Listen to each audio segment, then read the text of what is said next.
Bonjour les amis, aujourd'hui je suis heureux de vous informer que la semaine prochaine est notre semaine de prière mondiale.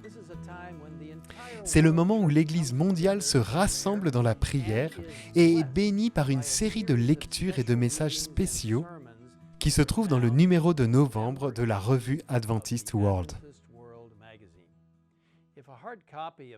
Si vous ne disposez pas d'une copie papier de la revue, je vous invite à accéder à ce numéro spécial en visitant le site internet adventistworld.org et en cliquant sur le numéro de la semaine de prière. Juste avant son ascension, Jésus a confié à ses disciples un mandat important: atteindre le monde pour lui. Ce passage bien connu se trouve dans Matthieu chapitre 28, versets 18 à 20. La parole de Dieu dit: Jésus s'approcha et leur dit: Tout pouvoir m'a été donné dans le ciel et sur la terre. Allez donc, faites de toutes les nations des disciples. Baptisez-les au nom du Père, du Fils et du Saint-Esprit. Et enseignez-leur à mettre en pratique tout ce que je vous ai prescrit. Et moi, je suis avec vous tous les jours, jusqu'à la fin du monde. Amen.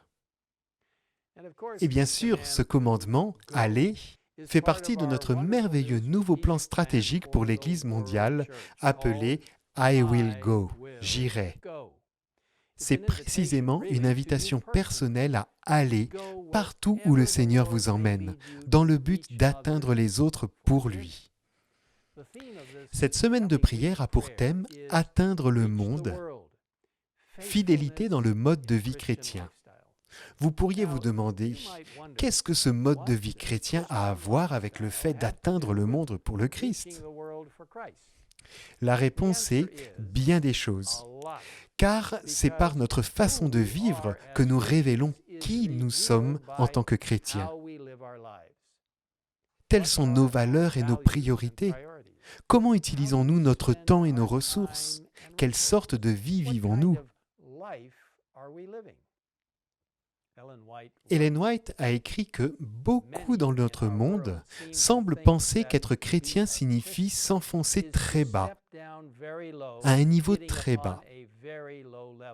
Mais il s'agit d'une pensée erronée. Que signifie être chrétien ? Cela signifie être comme Christ.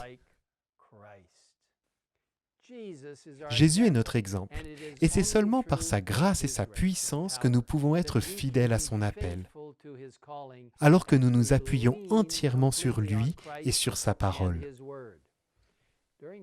Au cours de cette semaine, nous explorerons des sujets très importants. Tout d'abord, nous nous pencherons sur la Bible en tant que fondement même de notre mode de vie chrétien. Nous examinerons comment les valeurs du royaume influencent la vie chrétienne et comment les vertus chrétiennes orientent nos vies. La santé est un aspect très important de notre mode de vie chrétien.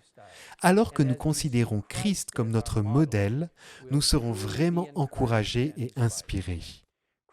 Nous aborderons aussi le mode de vie chrétien par rapport aux médias, à la sexualité, à la vie chrétienne, lors des lectures de la semaine de prière de cette année. Nous terminerons cette semaine spéciale par un article intitulé « Vivre au temps de la fin, mode de vie chrétien et événements des derniers jours » d'Ellen White. Dans le monde d'aujourd'hui, de nombreuses philosophies humanistes se disputent notre attention, mais en fin de compte, elles nous entraînent dans une voie sombre. Mais la parole de Dieu s'avère fiable. Elle éclaire notre chemin et nous donne une direction fiable et divine. Elle constitue la base même du développement et du maintien d'une relation avec Jésus-Christ et nous permet d'apprendre ce que signifie vivre la vie qu'il désire nous faire vivre.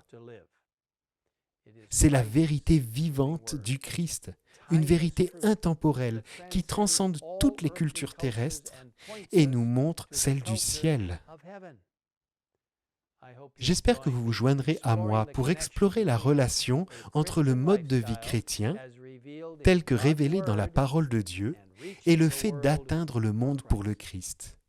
Alors que nous nous consacrons à Dieu et que nous nous abandonnons à lui chaque jour dans nos projets, combien il est important de prendre le temps de le prier et de l'écouter alors qu'il nous parle à travers sa parole. Ta parole est une lampe à mes pieds et une lumière sur mon sentier, dit le psalmiste dans le psaume 119, verset 105. Prions humblement pour recevoir la pluie, l'effusion du Saint-Esprit, pour que Dieu nous aide à vivre pour lui par la puissance que lui seul peut nous accorder. Prions ensemble. Père Céleste, nous te remercions pour la parole de Dieu que tu nous as donnée pour éclairer le chemin qui s'ouvre devant nous. Donne-nous la lumière céleste pour entendre ce que tu veux que nous fassions pour toi. Alors que nous faisons face à ces derniers temps, ces moments difficiles, ceci par le biais de ta parole, de la direction du Saint-Esprit, de notre relation dans la prière avec toi, de notre compréhension des enseignements reçus qui sont donnés dans l'esprit de prophétie pour éclairer notre chemin. Bénis-nous maintenant, Seigneur, car nous comprenons l'importance de la relation entre la parole de Dieu et le mode de vie chrétien et le temps que nous vivons, afin que nous puissions être des témoins pour toi, en montrant aux gens le Christ, sa vie de sacrifice, sa mort sur la croix, sa résurrection, son intercession pour nous dans le lieu très saint du sanctuaire céleste, en ce moment et ton prochain retour. Merci de nous écouter au nom de Jésus. Amen.